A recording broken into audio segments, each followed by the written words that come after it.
In other global news, European Union leaders are set to meet in Brussels on Thursday to try and agree on granting more financial aid to Ukraine. However, ahead of the meeting, a senior EU official has said that the talks remain difficult, despite Hungary signalling its readiness for a compromise here. EU leaders will try to extend over $50 billion worth of aid to Kyiv through 2027.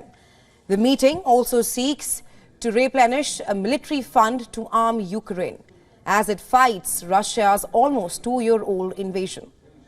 But Hungary, that maintains close ties with Russia, has already blocked the aid package once last month. It has also voiced opposition to topping up the military fund as the EU mounts pressure on Hungarian Prime Minister Viktor Orban to agree. Its officials have also said that Budapest's conditions for lifting its veto are not acceptable to the bloc's other 26 member states. Well, on Friday, EU foreign ministers will also meet their counterparts from the Association of Southeast Asian Nations, or ASEAN.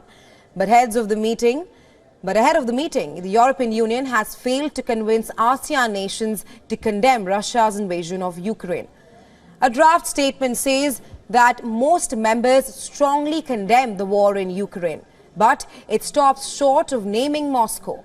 It adds that there are different assessments of the situation and sanctions. Meanwhile, in Washington, D.C., CIA Director Bill Burns has warned that Ukraine will face a tough year in 2024, and cutting off U.S. aid to Kyiv would be an error of historic proportions. Burns also said that if the West abandons Ukraine at this point, it could be a win for China. He suggested that China could adopt a more aggressive stance towards Taiwan if it saw America's support for Ukraine fading. But even as Kyiv seeks additional aid, all is not well within the Ukrainian military.